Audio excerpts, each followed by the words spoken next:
دوستو drama serial مداوا اب کافی زیادہ دلچسپ بن چکا ہے۔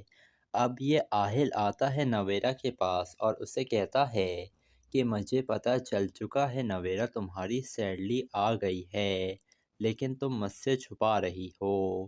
یہ سن کر نویرا کہتی ہے کہ سب کی سیلری نہیں آئی ہے اور اس میں بھی شامل ہوں۔ آہل کہتا ہے کہ جھوٹ پر جھوٹ بول رہی ہو تم، اور کتنا جھوٹ بولو گی، پیسے تو تمہیں دینے پڑیں گے۔ یہ کہہ کر وہ دھکا دے دیتا ہے نویرا کو،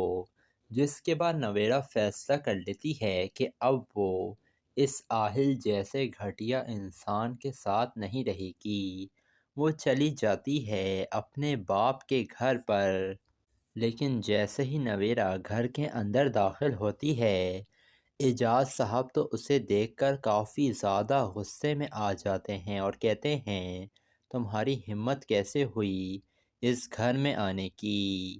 تم ہمارے لیے مر چکی ہو۔ نویرا کہتی ہے ابا مجھے معاف کر دیں، مجھ سے بہت بڑی غلطی ہو گئی، لیکن اعجاز صاحب کسی کی کوئی بات سننے کے لیے تیار ہی نہیں تھے اور وہ نویرا کو پکڑ کر گھر سے باہر نکالنے لگتے ہیں۔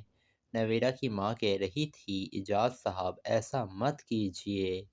لیکن اعجاز صاحب نویرا کو باہر لا کر پھینک دیتے ہیں اور پھر اعجاز صاحب کی بھی طبیعت خراب ہو جاتی ہے، ہو سکتا ہے انہیں ہارٹ اٹیک ہو جائے۔ دوسری طرف تحسین نور سے کہہ رہی تھی کہ لوگوں کے رویے نے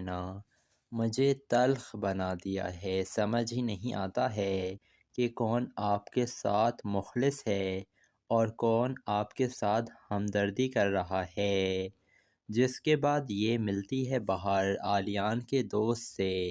اور نور بھی دیکھتی ہے کہ احتشام کتنی عزت سے پیش آتا ہے عالیان کی بہن کے ساتھ، تو نور کہتی ہے اسے میرا ماننا ہے کہ اگر کوئی انسان آپ کو عزت دے تو آپ کو بھی بدلے میں عزت دینی چاہیے اس کو۔